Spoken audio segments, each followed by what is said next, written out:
তাকাব্বালাল্লাহু মিন্না ওয়া মিনকুম সালিহাল আ'মাল। আল্লাহ তাআলা আমাদের প্রত্যেকের যাতে নেক আমাল কবুল করুক। আল্লাহুম্মা আমিন। আজকে ঈদুল ফিতর এর নামাজের উপলক্ষে এই ঈদগাহ মধ্যে আমরা সমবেত হয়েছি। আমরা যে দুনিয়ার জীবন, এই জীবনের আসল উদ্দেশ্য ওটা হচ্ছে আমরা স্রষ্টা আল্লাহ রাব্বুল আলামিনকে কতটুকু চিন্তা সিনিয়া আল্লাহ তাআলার মর্জিতে আমরা জীবন বাস্তবায়িত করলাম।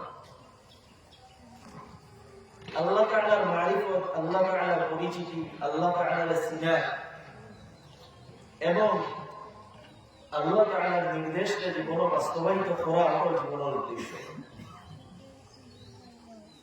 আর যে মানুষের ভিতরে আল্লাহর পরিচিতি এবং আল্লাহর নির্দেশ ও বাস্তবায়ন যত বেশি, সেই মানুষ তত ভালো মুসলমান। ইসলামের হাকিকতটা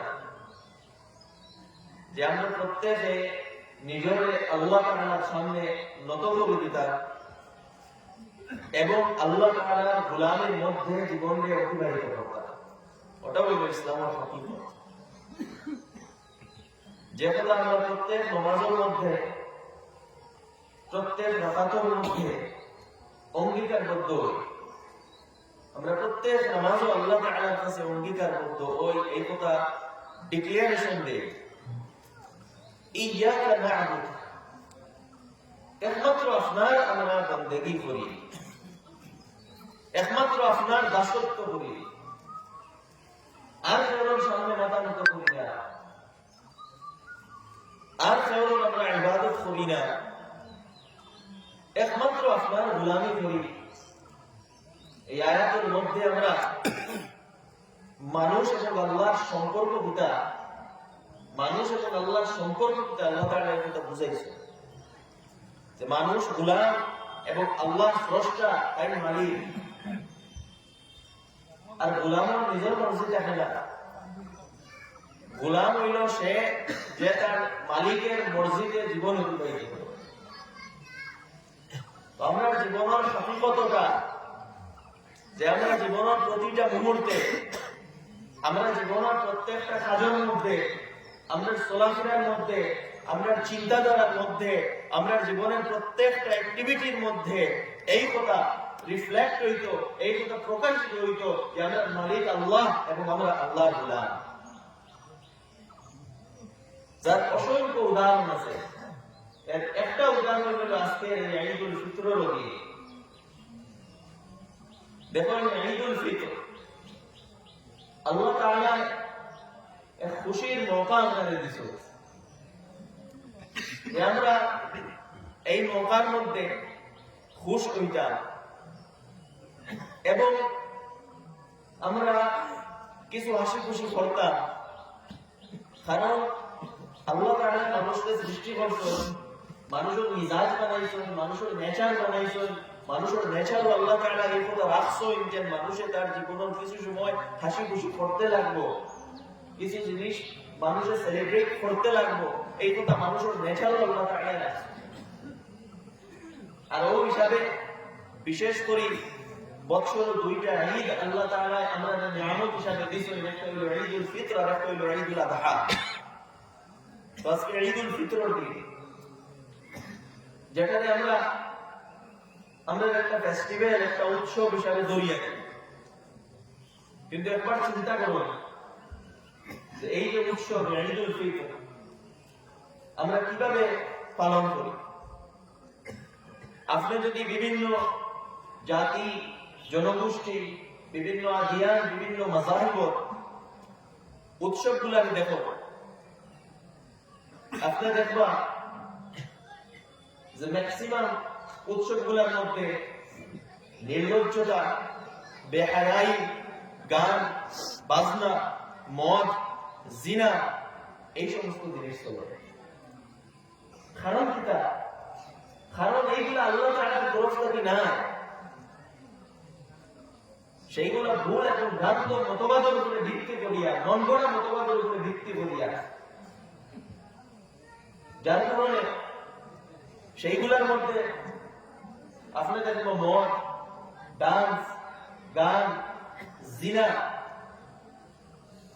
অন্যান্য ধর্মাবলম্বী ধর্মীয় স্থানের সামনে গিয়া স্লোগান দেওয়া, বাঙ্গাবাঙ্গি করা, নাচানাচি করা, নির্লজ্জতার বহির প্রকাশ করা। কারণ কিতা, কারণ এটার কোনো ভুল নাই, বেশ নাই, এটা আল্লাহর তরফ থেকে না। আল্লাহ তাআলার তরফ থেকে যে মৌকা, যে সুযোগ দেওয়া হয়েছে, এটা কিভাবে পালন করা হইত, আল্লাহ তাআলা নির্দেশ দিয়ে দিয়েছেন যে ঈদুল ফিতর তুমি খুশি মানাইতে, তো তার আগে তুমি অন্যান্য বান্দাগুলোর চিন্তা করো।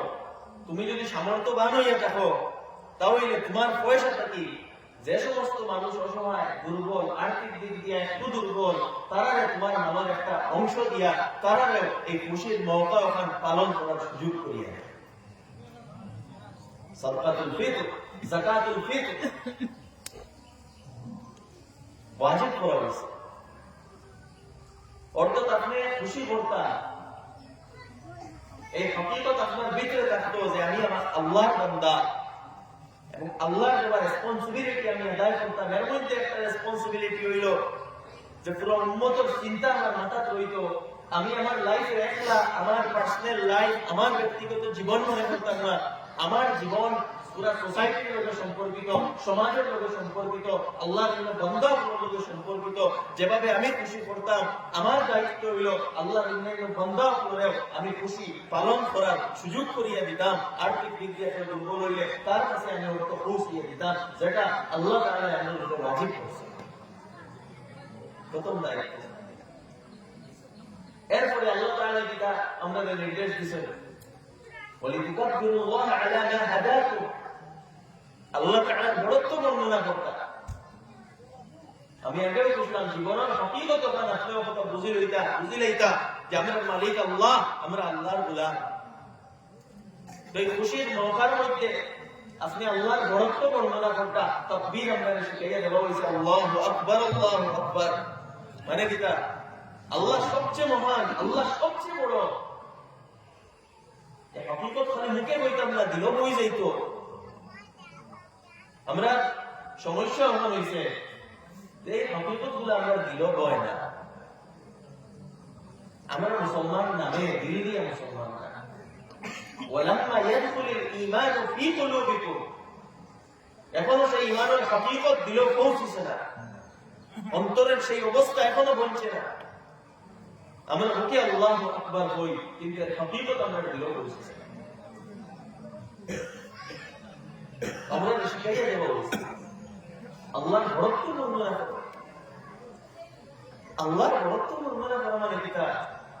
আল্লাহর বড়ত্ব বর্ণনা করা মানে আপনি যে আপনার হকিকত কিচ্ছু নাই, এই কথার ইহসাস, এই কথার অনুভব করা যে আমার কোনো হকিকত নাই, আমি এক গোলাম, আমি এক সাধারণ, আমার মালিক আল্লাহ, আমার কোনো মর্জি নাই, আমার কোনো মত নাই, আমার কোনো ইচ্ছা নাই, আমি আমার আল্লাহর মর্জি মতো চলতাম। এই হকিকত ছিল যদি এই হকিকত আমার ভিতরে আইও, অন্তর কোন ধরনের অহংকার থাকতো না, বড়ত্ব থাকতো না, গুনার মানসিকতা থাকতো না, সর্বাবস্থা এই কথা আমরা মাথায় থাকবো, আল্লাহ তো সবচেয়ে মহান, আল্লাহ সবচেয়ে বড়, আমার আল্লাহর সামনে সবসময় আমি আসি, আল্লাহ তাআলা সবসময় আমার দেখতা, আমি কিভাবে আল্লাহর নাফরমানি করব? লা ইলাহা ইল্লাল্লাহ, আল্লাহ ছাড়া কোনো মাবুদ নাই। শিরকের পুরা নফি করা হয়েছে, আমরা জীবন শিরক থেকে পার হই। ইমানদারের কাছে সবচেয়ে বড় চ্যালেঞ্জ হইল নিজের শিরক থেকে বাঁচিয়ে রাখা, আর ইমানের সবচেয়ে বড় শত্রু হইল শিরক। আল্লাহ তাআলা ফরমাইতা, ওয়ালা তাজিদান্না আশাদ্দান নাসি আদাওয়াতান লিল্লাযিনা আমানু আল-ইয়াহুদ ওয়াল্লাযিনা আশরাকু। আপনি দুনিয়ার অবস্থার মধ্যে মিলাইয়া দেখুন যে কোন দুই জনগোষ্ঠী যার ভিতরে সবচেয়ে বেশি ইমানদারের প্রতি বিদ্বেষ এবং হিংসা আছে। কোন দুই জাতি এবং জনগোষ্ঠী আল্লাহ তাআলার নাম মেনশন করছেন? আল ইয়াহুদ, ইয়াহুদ নেচারের ভিতরে ইমানদারের প্রতি বিদ্বেষ। আর দ্বিতীয়ত ওয়াল্লাযিনা আশরাকু, যারা মুশরিক, নিজের দেশের অবস্থা দেখে, রাস্তা নামাজ পড়লে ফায়ার হয়ে যায়, পাসপোর্ট ক্যান্সেল হওয়ার নির্দেশ দেওয়া হয়েছে, ঘরের সাতানো নামাজ পড়িতে পারতে নাই, শুধু ইমান হওয়ার কারণে মিশামিশি অপরাধে জেলে ডাকিয়ে দেওয়া হয়েছে। কোন কারণে? ইমানের কারণে। হাইকে থেকে ডরাইবার কথা না, যে ইমানদার হয় সে ডরায় না, ইমানদারের ফেস করে। ইমান কমজোর হইলে মানুষের ডরায়, ইমানদারের কোনো ডর নাই। আমরা ডরাই কেন? কারণ এই হকিকত আমাদের ভিতরে নাই, লা ইলাহা ইল্লাল্লাহ। আমাদের ভিতরে এখনো ভয় করা আছে, আল্লাহ ওয়াদাগুলোর উপরে এখনো আমাদের ইয়াকিন বলছে না। এই হকিকত আমরা ভয় কেন? আবার আমরা বলি আল্লাহু আকবার, আল্লাহু আকবার, আল্লাহ মহান, আল্লাহ মহান, ওয়ালিল্লাহিল হামদ, এবং সমগ্র প্রশংসা আল্লাহর লাগে। আপনি যদি আল্লাহর নিয়ামতগুলোর উপরে একবার দৃষ্টি রাখো, একবার চোখ রাখো, তাহলে আল্লাহর শুকর যে আপনার দিল থেকে পাবে। আজকে আমরা আল্লাহর নিয়ামতগুলোর উপরে চিন্তা করি না, ফিকির করি না, কি পরিমাণ নিয়ামতের মধ্যে আল্লাহ তাআলা আমাদের রাখছে, অসংখ্য নিয়ামত। আমরা যদি আপনার জীবন চিন্তা করি, সবচেয়ে বড় নিয়ামত আপনার জীবন ইমানের নিয়ামত, সবচেয়ে বড় নিয়ামত। ইমান থেকে বড় নিয়ামত আসবে না। আমরা এমন এক স্থানের মধ্যে বসবাস করি যে স্থান চতুর্দিক দিয়ে শিরকি ফিতনার দ্বারা ঘেরা। এই জায়গার মধ্যে আল্লাহ তাআলা আমাদের ইমানের নিয়ামত দিয়েছেন। এর চেয়ে বড় নিয়ামত, এর চেয়ে বড় দৌলত হইতে পারে না। এরপরে অসংখ্য নিয়ামত আল্লাহ তাআলার আছে, আমি বিস্তারিত আলোচনা যেতাম না, সময় কম। আমি সংক্ষেপে দুই একটা কথা হইয়া আমার কথা শেষ করব। আল্লাহ সুবহানাহু ওয়া তাআলা ঈমানদার যারা, এরা যদি আল্লাহ তাআলার বিশেষ দয়া এবং মায়া। আমরা তাকে যত গুনাহ হোক না কেন, যত নাফরমানি আমরা তাকে হোক না কেন, আল্লাহ তাআলা দান বন্দার সুযোগ দেয়। আল্লাহ তাআলা তার পরিচিতি তুলিয়া দিয়েছেন আর রহমান আর রহিম। আল্লাহ তাআলা দয়াবান, পরম দয়ালু। আল্লাহ তাআলা বলেন রাব্বি ইবাদি আন্নী আনাল গফুরুর রহিম। হে নবী, আপনি এই কথা নির্দেশ, এই কথা মানুষের কইয়া দিন যে আমি পরম দয়ালু, আমি ক্ষমাশীল। এটা আল্লাহ তাআলার বড় ihsan। আমরা জীবনে কত গুনাহ, আমরা জীবনে কত নাফরমানি, কিন্তু আল্লাহ তাআলা আমরা সামনে এত সুযোগ এবং দিয়া রাখছো যে আমরা যাতে নিজের সংশোধন করি নাই। আল্লাহ তাআলা আমাদের নির্দেশ দিয়ে দিয়েছেন ওয়াতুবু ইলাল্লাহি জামিআন আইয়ুহাল মুমিনুন লাআল্লাকুম তুফলিহুন। এ মুমিন হও, তুমি তাই আল্লাহর দিকে ঘুরিয়া যাও, আল্লাহর দিকে প্রত্যাবর্তন করো, তোমাদের গুনাহগারের জীবনকে ছাড়ি দে, গুনাহগারের জীবন ছাড়িয়া, নাফরমানের জীবন ছাড়িয়া আল্লাহ তাআলার দিকে ঘুরিয়া আও। যদি তুমি তাই এইভাবে ঘুরিয়া আও, তাহলে কিতাবই বলে আল্লাকুম তুফলিহুন, তুমি তাই সফল হইবাই। সফলতার ভিত্তি হইল জীবন পরিবর্তন করার উপরে, সফলতার ভিত্তি হইল আল্লাহর দিকে প্রত্যাবর্তন করার উপরে, আল্লাহর দিকে ঘুরিয়া আওয়ার উপরে। আর এর লাগি আল্লাহ তাআলা যে বিশেষ সুযোগ বল দিছেন, এই সুযোগ বলের মধ্যে থেকে একটা সুযোগ হইল পবিত্র রমজানুল মুবারক। যে মাস আমরা এক মাস আমরা অতিবাহিত করছি, যে মাস আল্লাহ রাব্বুল আলামিন আমরা দিছেন, একটা বিশেষ প্রশিক্ষণ লওয়ার লাগে, যে প্রশিক্ষণটা আমরা লইছি কিনা মাসে গুনাহ ছাড়ার প্রশিক্ষণ, আল্লাহর হুকুম মানার প্রশিক্ষণ, তাকওয়া অর্জন করার প্রশিক্ষণ, সবরের প্রশিক্ষণ। আল্লাহ তাআলা ফরমাইছেন রোজা ফরজ করার উদ্দেশ্য কি? লাআল্লাকুম তাত্তাকুন, যাতে তুমি তাকওয়াওয়ালা বনি যাও। এই মাসের ব্যাপারে আল্লাহ রাসূল ফরমাইছেন ওয়া হুয়া শাহরুস সাবরি, এটা সবরের মাস, ধৈর্যের মাস। এই রমজান মাস প্রশিক্ষণের মাস। আমরা পুরা মাস প্রশিক্ষণ নিছি, কিতাব প্রশিক্ষণ নিছি, প্রশিক্ষণ ওঠা নিছি যে আল্লাহ তাআলা নির্দেশে আমরা আমরা জীবনটাকে কিছু আমরা নির্দিষ্ট সময়ে হালাল জিনিস থেকে আমরা বিরত রয়েছি। খাওয়া হালাল, জল পান করা হালাল, কিন্তু আল্লাহ তাআলার নির্দেশের কারণে আমরা সকাল থেকে সন্ধ্যা পর্যন্ত এই সমস্ত জিনিস আমরা গ্রহণ করছি না, আমরা খাইছি না, আমরা জল পান করছি না। কোন শক্তি আমরা আটকাইছে? কোন মানুষে আটকাইতে পারবো নি, অন্য কোনো ফোর্সে আটকাইতে পারবো নি, খাইও না, অন্য কোনো ফোর্সে আটকাইতে পারবো নি। ডাক্তারেও নিষেধ দিলে, সুগারের পেশেন্টে ডাক্তারে নিষেধ দিলে সুগার খাইও না, এরপরেও তো মিষ্টি খায়। কোন ফোর্সে, কোন শক্তিয়ে এবং কোন মোটিভেশনের কারণে মানুষে সকাল থেকে সন্ধ্যা পর্যন্ত খাওয়া জলপান করা বাদ দিলেইছে? একমাত্র আল্লাহর হুকুম, আর কিছু নাই, একমাত্র আল্লাহর হুকুম। তো রমজান এবং এই রোজার একটা মেসেজ যেটা, যে আল্লাহর হুকুমের কারণে হালাল জিনিস তুমি বর্জন করে দিছলা, তুমি খাওয়া ছাড়িয়ে দিছো, তুমি জল পান ছাড়িয়ে দিছো, এ বান্দা হল তুমি তাই সেই আল্লাহর নির্দেশের কারণে বাকি 11 মাস হারাম জিনিসও বর্জন করো, হারাম জিনিসও পরিত্যাগ করো। যে আল্লাহর নির্দেশের কারণে তুমি তাই খাওয়া ছাড়িয়ে দিছলা, জল পান করা ছাড়িয়ে দিছলা, সকাল থেকে সন্ধ্যা পর্যন্ত আর তো কেউরে ডরাইয়া নাই, তুমি তাই গরুর ভিতরে একলা আসলাই, তুমি তাই ক্ষুধার্ত আসলাই, তোমার তার জলের পিপাসা লাগলো, একলা গরুর ভিতরে আসলাই, লুকাইয়া খাইয়া কেউ দেখলো না, অনেক এরপরেও তুমি তাই খাইছো না, খারে ডরাইয়া খাইছো না। কোন এই মোটিভেশন আসলো যেটার কারণে তুমি তাই খাইছো না? এটা একমাত্র আল্লাহর হুকুম এবং আল্লাহর ভয়।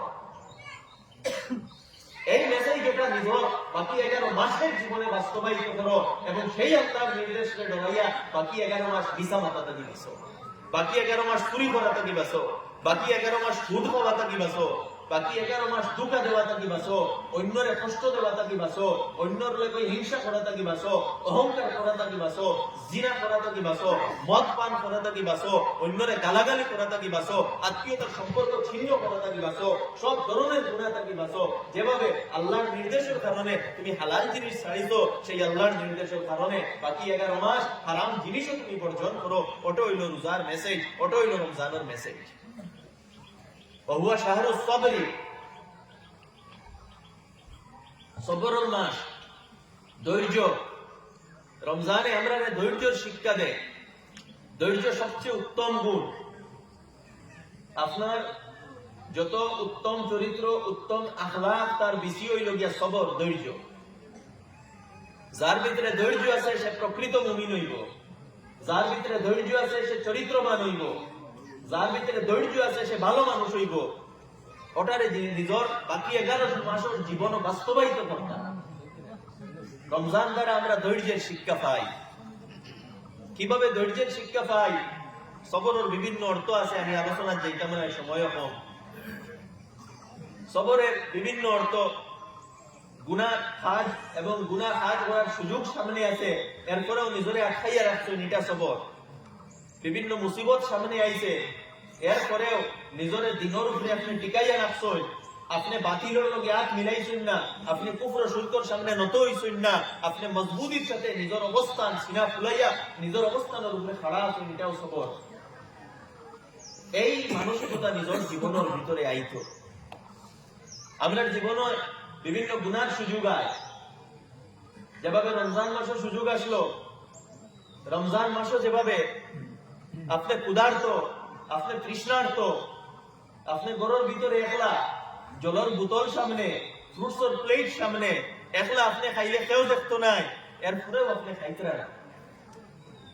যে শক্তি এবং যে মোটিভেশনের কারণে আপনি নিজের বিরত রাখছেন, সেই শক্তি এবং সেই মোটিভেশন ওটা বাকি 11 মাস আপনার ভিতরে রাস্তা, আপনার সামনে বিভিন্ন গুনার সুযোগ আইব, হারাম মাল উপার্জনের সুযোগ আইব।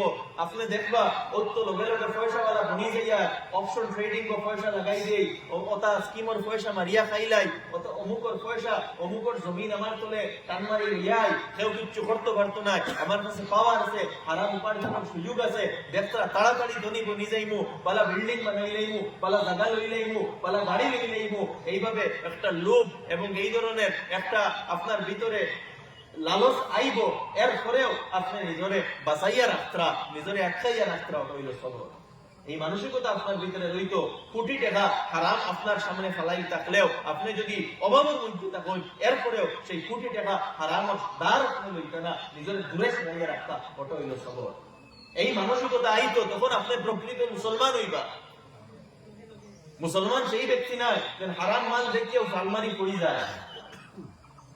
মুসলমান হইতে হইলে এখান জরুরি হারাম থেকে আপনি বাঁচিয়া দিতে।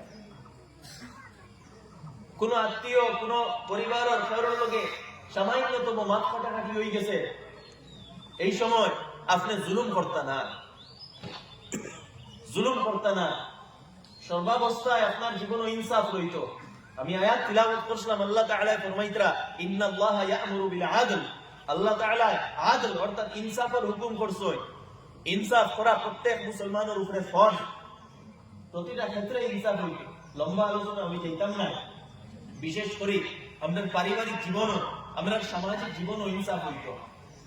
প্রত্যেক ছেলেমেয়ের লাগে জরুরি মা বাবার লগে ইনসাফ করা, মা বাবার খেয়াল রাখা, মা বাবার সেবা করা।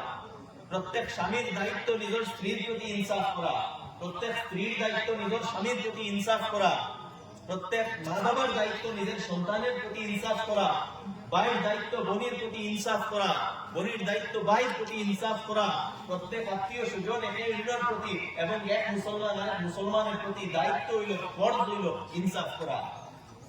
কোন অবস্থায় আপনার জীবনে যাতে জুলুম থাকে না, অত্যাচার থাকে না, অন্যায় থাকে না।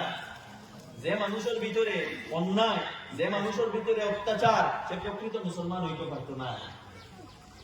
আমার দুস্থ হল, বুজুর্গ হল, আমি কথা দীর্ঘ করিয়ার না, এই কথা আমি অনুরোধ করবো, যদি নিজের প্রকৃত মুসলমান বানাইতে হয় নিজের জীবন ইনসাফ লইয়ায়, ইনসাফ লইয়ায় নিজের জীবন অন্যায়টাকে নিজরে দূরে রাখো, এবং শুধু নিজরে নাই সমাজের অন্যায়টাকে দূরে সরাইয়া রাখো, ওটা একজন মুসলমানের দায়িত্ব। আমি হাদিস তিলাওয়াত করছিলাম, আল্লাহ রাসূল আলাইহিস সালাতু ওয়াস সালাম ফরমাইতরা, তুমি তাই যদি কোন শরীয়ত বিরোধী কাজ দেখো, তুমি তাই যদি অন্যায় দেখো, কুফর শিরক দেখো, নিষিদ্ধ কর্ম দেখো, অপরাধ দেখো, ক্রাইম দেখো, তাহলে তোমার দায়িত্ব হইল ফালিয়াগিরহু বিয়াদি, তুমি তাই তোমার হাত দ্বারা এটা প্রতিহত করতে। বা ইল্লাম ইয়াস্তাতি' ফাবিলিসানি, যদি এটা সম্ভব হয় না হাত দ্বারা, তোমার কাছে পাওয়ার থাকে না, ক্ষমতা থাকে না, মুখ দ্বারা এটার বিরুদ্ধে প্রতিবাদ করতে। বা ইল্লাম ইয়াস্তাতি' ফাবিকলবি, যদি তোমার আর মুখ দ্বারা মাতিবার সামর্থ্য থাকে না, তাহলে অন্তত অন্তর দিয়া এই খারাপ, এই নিষিদ্ধ জিনিসকে কিতা করতে হয়, তুমি খারাপ মনে করতে হয়।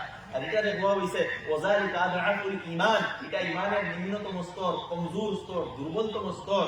অন্য হাদিসও আছে এর পরে ঈমানের কোনো স্তর নাই। অর্থাৎ মুনকার, নিষিদ্ধ জিনিস, এর ব্যাপারে আপনি মুখে যদিও মাথাটা পারতেন না, অন্তর ভিতরে রইতো এটা খারাপ, অন্তর দিয়ে আপনার সাপোর্ট হইতো না।